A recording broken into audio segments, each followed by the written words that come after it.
Hi friends. అక్రమ సంబంధాలు పెను విషాదాలకు దారితీస్తున్నాయి. కుటుంబ సభ్యుల గురించి ఏ మాత్రం ఆలోచించకుండా ప్రియుడు లేక ప్రియురాలితో వెళ్ళిపోతున్నారు. దీంతో వారిని నమ్ముకుని ఉన్న కుటుంబీకులు గుండె పగిలి ఏడుస్తున్నారు.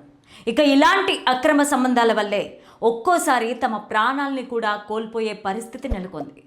ఇదే కోవలో వైజాగ్లోని ఒక మహిళ ఆల్రెడీ పెళ్ళైన వ్యక్తితో డబ్బు కోసం అక్రమ సంబంధం పెట్టుకోవడం, చివరికి ఆ మహిళ పరిస్థితి ఏమైందో తెలిస్తే సమాజంలో ఇలా కూడా ఉంటారా అని ఆశ్చర్యపోకం మానరు. ఇక వివరాల్లోకి వెళ్దాం. లలిత క్లినిక్స్ ఇప్పుడు హైదరాబాద్ లో హనుమకొండ జిల్లాలో లక్షలాది మంది ప్రాణాలు కాపాడిన డాక్టర్ రాజేశ్వర ప్రసాద్ ఇప్పుడు మన కోసం అల్కాపూర్ టౌన్షిప్ మణికొండలో. అపాయింట్మెంట్ కోసం ఈ కింది నెంబర్లకి కాల్ చేయండి. విశాఖపట్నంలోని గాజుబాకకి చెందిన రవీంద్ర తన బీటెక్ పూర్తయ్యాక జాబ్ ట్రయల్స్లో ఉన్నప్పుడు టైంపాస్ కోసం డేటింగ్ యాప్స్ని చూస్తూ తన చుట్టుపక్కల ఊర్లలో ఉండే అమ్మాయిలకి రిక్వెస్ట్లని పంపిస్తూ ఉండేవాడు.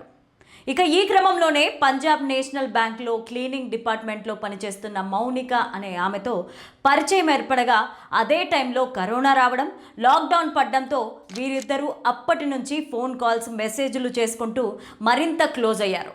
ఇక అలా వీరిద్దరి మధ్య పరిచయం కాస్త సాన్నిహిత్యంగా మారి వీరిద్దరూ ప్రేమలో పడి లాక్డౌన్ పూర్తవ్వగానే తరచూ సీక్రెట్గా కలుస్తూ అన్ని విధాలుగా క్లోజ్ అయ్యారు. కానీ రోజులు గడిచే కొద్దీ రవీంద్ర తన లైఫ్లో ఎదగకపోవడంతో మౌనిక ఇంట్లో వీరి ప్రేమకి ఒప్పుకోలేదు. దీంతో మౌనిక రవీంద్రతో బ్రేకప్ చేసుకొని విడిపోయింది.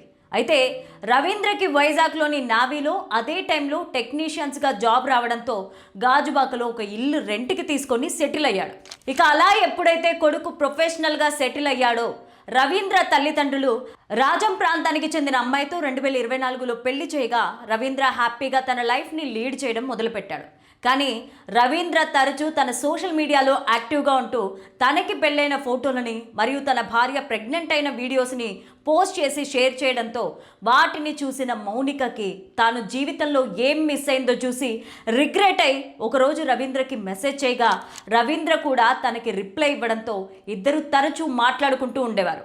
ఇక ఇదే సమయంలో రవీంద్ర భార్యకి 7 నెలలు నిండడంతో పుట్టింటికి వెళ్ళగానే రవీంద్ర తనతో తన తమ్ముణ్ణి, ఫ్రెండ్ని తెచ్చిపెట్టుకున్నాడు. అయితే మౌనిక తరచు తనని కలవాలని రవీంద్రకి మెసేజ్ చేయగా అప్పటికే తన భార్య దూరంగా ఉండడంతో రవీంద్రకి ఒక ఆడతోడు కావాలనుకొని తన ఫ్రెండ్ని, తమ్ముణ్ణి బయటికి పంపించేసి ఆ తర్వాత మౌనికకి కాల్ చేసి తన ఫ్లాట్కి రప్పించుకున్నాడు. ఇక అలా వీరిద్దరూ క్లోజ్గా ఉంటూ వచ్చారు. ఇదిలా ఉంటే మౌనిక రవీంద్రని కలిసినప్పుడల్లా ఏదో ఒక విషయం చెప్పి తన నుంచి డబ్బులు తీసుకొని ఖర్చులకు వాడుకుంటూ ఉండేది. అలా కలిసిన కొన్ని రోజుల్లోనే మౌనిక రవీంద్ర నుంచి 3.5 లక్షల వరకు తీసుకుంది. అంతేకాకుండా తను అడిగినప్పుడల్లా డబ్బిస్తూ తనని సంతోషంగా చూసుకునే రవీంద్ర లాంటి వ్యక్తిని వదులుకోకూడదని రవీంద్రని పెళ్లి చేసుకోవాలని డిసైడ్ అయిన మౌనిక రవీంద్రని కలిసినప్పుడల్లా ఇదే విషయం చెబుతూ నీ భార్యని వదిలేయమని, మనిద్దరం పెళ్లి చేసుకుందామని, కొత్తగా జీవితాన్ని స్టార్ట్ చేద్దామని చెప్పగా అందుకు రవీంద్ర మనది కేవలం బెడ్ వరకు మాత్రమే ఉండే రిలేషన్ అని, దానికోసం నా భార్య బిడ్డని వదులుకోలేనని చెప్పగా ఆక్రోశానికి గురైన మౌనిక తరచూ ఇదే విషయం పైన రవీంద్రతో గొడవ పడుతూ ఉండేది. అంతేకాకుండా తనకి కొన్ని హెల్త్ ఇష్యూస్ ఉన్నాయని, అందుకు ట్రీట్మెంట్ తీసుకోవాలని 10 లక్షల వరకు ఖర్చు అవుతుందని, ఆ డబ్బుని ఇవ్వమని రవీంద్రని ప్రెషర్ పెట్టడంతో మౌనిక టార్చర్ని భరించలేక ఆమెతో ఉన్న రిలేషన్కి ఫుల్ స్టాప్ పెట్టాలనుకున్నాడు.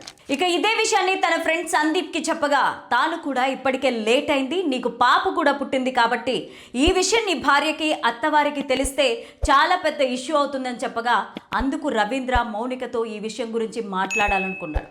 కానీ మౌనిక అప్పటికే వీరిద్దరికి సంబంధించిన ప్రైవేట్ ఫొటోస్ని, వీడియోస్ని తన మొబైల్లో పెట్టుకొని రవీంద్రని బ్లాక్మెయిల్ చేస్తూ తన భార్యకు విడాకులు ఇచ్చేసి తనని పెళ్లి చేసుకోవాలని, లేదంటే ఈ ఫోటోలను డైరెక్ట్గా ఆయన భార్యకి పంపించి ఆమె చేతనే నీకు విడాకులు ఇప్పించేలా చేస్తానని చెప్పడంతో మౌనిక మాటలకి భయపడిపోయిన రవీంద్ర ఆమె కాళ్ళు పట్టుకొని రిక్వెస్ట్ చేసుకున్నా తాను మాత్రం అస్సలు ఒప్పుకోకపోవడంతో రవీంద్ర ఒక ప్లాన్ వేసి తనని ఇంటికి లంచ్ కోసం పిలవాలని డిసైడ్ అయి అంతకంటే ముందే కత్తి, క్లీనింగ్కి సంబంధించిన వస్తువులని మరియు కెమికల్ థింగ్స్ని ఆన్లైన్లో ఆర్డర్ చేసి తెప్పించుకున్నారు.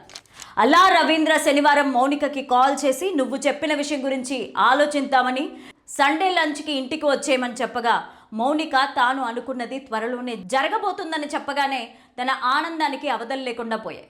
ఇక అలా మౌనిక బ్యాంకులో పనిచేస్తూనే మరోవైపు ఈవెంట్ ఆర్గనైజర్గా పార్ట్ టైం జాబ్ చేస్తుండడం, అలా తన ఇంట్లో ఒక ఈవెంట్ ఉందని రావడానికి తెల్లారుతుందని చెప్పడంతో వారు కూడా అందుకు ఒప్పుకొని పంపించేశారు. ఇక ఎప్పుడైతే మౌనిక రవీంద్ర ఉంటున్న ఫ్లాట్కి వెళ్ళిందో వీరిద్దరూ లంచ్ చేసి కాసేపు స్పెండ్ చేశాక, ఇప్పుడు నేనున్న సిచ్యువేషన్లో నా భార్య బిడ్డని వదలలేను, నువ్వు అడిగినంత డబ్బు కూడా నా దగ్గర లేదు, ఇకపైన మనం కలిసేది వద్దని రవీంద్ర మౌనికతో చెప్పగా, ఆక్రోశానికి గురైన మౌనిక ఇప్పుడే ఈ ఫోటోలని వీడియోలని నీ భార్యకి పంపిస్తానని, అప్పుడు నువ్వు నా దారికి వస్తావని గొడవకి దిగడంతో అప్పటికే మౌనిక బిహేవియర్తో విసుగు చెందిన రవీంద్ర ఆమెను గట్టిగా గోడకి కొట్టడంతో మౌనిక అక్కడికక్కడే స్పృహ కోల్పోయింది. ఇక అలా తాను వెంటనే ఆర్డర్ చేసిన కత్తితో తల తప్ప మిగిలిన భాగాలన్నింటినీ ఫ్రిడ్జ్లో పెట్టి తలతో పాటు మిగిలిన థింగ్స్ అన్నిటిని తీసుకెళ్లి ఒక అడవిలో కాల్చేసి ఇంటికి వచ్చేశాడు. ఇలా ఎవ్వరికీ అనుమానం రాకుండా ఉండేందుకు సువాసన వచ్చే స్ప్రేలని పిచికారీ చేసి ఇల్లంతా పూర్తిగా శుభ్రం చేశాక, ఆ తర్వాత ఏం చేయాలో తెలియక రవీంద్ర ఇమ్మీడియట్గా తన ఫ్రెండ్ సందీప్కి కాల్ చేసి జరిగిన విషయమంతా చెప్పడంతో షాక్కి గురైన సందీప్ ఈ విషయం బయటికి రాకముందే నువ్వే పోలీస్ స్టేషన్కి వెళ్ళి లొంగిపోమ్మని, లేదంటే మౌనిక పేరెంట్స్ రిలేషన్స్కి తెలిస్తే నిన్ను ఈ లోకంలో లేకుండా చేస్తారని చెప్పడంతో రవీంద్ర తన ఫ్రెండ్ సలహా మేరకు గాజువాక పోలీస్ స్టేషన్కి వెళ్ళి లొంగిపోయి వారికి విషయం చెప్పగా పోలీసులు ఒక్కసారిగా షాక్కి గురయ్యారు.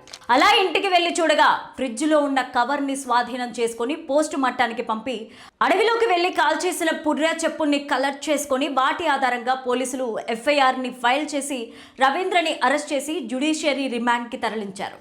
అయితే కుటుంబం మొత్తం మౌనిక సంపాదన మీదే డిపెండ్ అయి ఉండడం, మరోవైపు చేతికొచ్చిన కూతురు తమని వదిలి వెళ్ళిపోవడంతో మౌనిక ఫ్యామిలీ బాధ వర్ణనాతీతమనే చెప్పొచ్చు.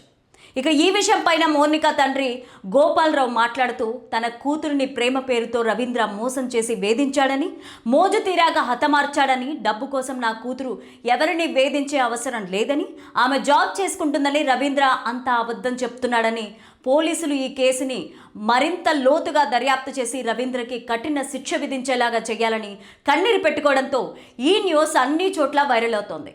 ఇక మౌనిక తల్లి కూడా మాట్లాడుతూ తన ఇద్దరు కూతుర్లకి త్వరలో పెళ్లి చేయాలనుకుందని, సంబంధాలు కూడా చూస్తున్నారని, ఇప్పటి వరకు మౌనిక ఏ విషయాన్ని తమ నుంచి దాచలేదని, అలాంటిది ఒక వ్యక్తి 3 ఏళ్లు ప్రేమించి బ్రేకప్ చేసుకొని మళ్ళీ అతనితో ఎఫ్ఐఆర్ని కొనసాగించిందనే వార్తల్లో ఎలాంటి నిజం లేదని, రవీంద్ర ఈ కేసుని డైవర్ట్ చేయడానికి అలా చెప్తున్నాడని, అతన్ని కఠినంగా శిక్షించాలని మీడియా ముందు వాపోయింది.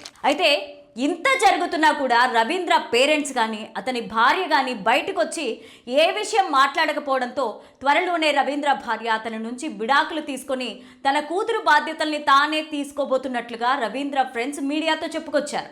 ఇక పోలీసులు మౌనిక కేసులో దర్యాప్తుని చేపట్టి త్వరలో రవీంద్రని కోర్టులో సబ్మిట్ చేయబోతున్నట్టు తెలుస్తోంది. ఏదేమైనా 2 చేతులు కలిస్తేనే చప్పట్లు అన్నట్లు తనకి పెళ్ళి ఒక అమ్మాయి పుట్టాక కూడా రవీంద్ర ఒక అమ్మాయితో ఎఫ్ఐఆర్ పెట్టుకోవడం మొదటి తప్పైతే, 29 ఏళ్లైన మౌనిక ఆల్రెడీ పెళ్ళై బ్రేకప్ చేసుకున్న బాయ్ ఫ్రెండ్తో డబ్బు కోసం దగ్గరై ఆ తర్వాత పెళ్లి చేసుకోవడం, బ్లాక్మెయిల్ చేయడం అనేది రెండో తప్పు. అలా వీరిద్దరూ చేసిన తప్పుల వల్ల 3 కుటుంబాలు రోడ్డున పడే సిచ్యువేషన్ వచ్చింది. ఈ ఇష్యూలో తప్పెవరిదని మీరు అనుకుంటున్నారో మీ అభిప్రాయాన్ని కామెంట్ సెక్షన్లో తప్పకుండా తెలియచేయండి. ఈ వీడియో మీకు నచ్చినట్లయితే ఒక లైక్ ద్వారా మీ సపోర్ట్ని మాకు తెలియచేయండి. సరే మరి ఉంటాను. All is well.